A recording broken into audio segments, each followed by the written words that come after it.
Hello everyone and welcome to this new video. In this video, we'll summarize what we've seen throughout the first part of our course.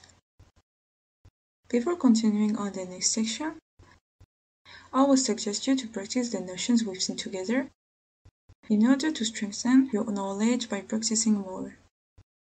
If there are some points you haven't understood, don't hesitate to watch the previous video to make sure to understand. First of all, together we installed necessary tools to start writing your first line of code. Then we practiced. Next, we've seen what programming is all about. To continue, we discussed several notions, like the notion of variables, which is very important since it's one of the bases of programming.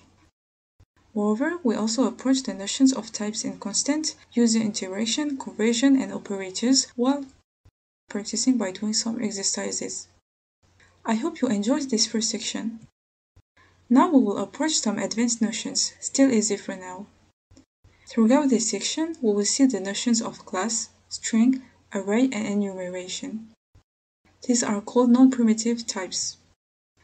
We'll talk about this in detail in the following videos. I hope you are ready for the next part.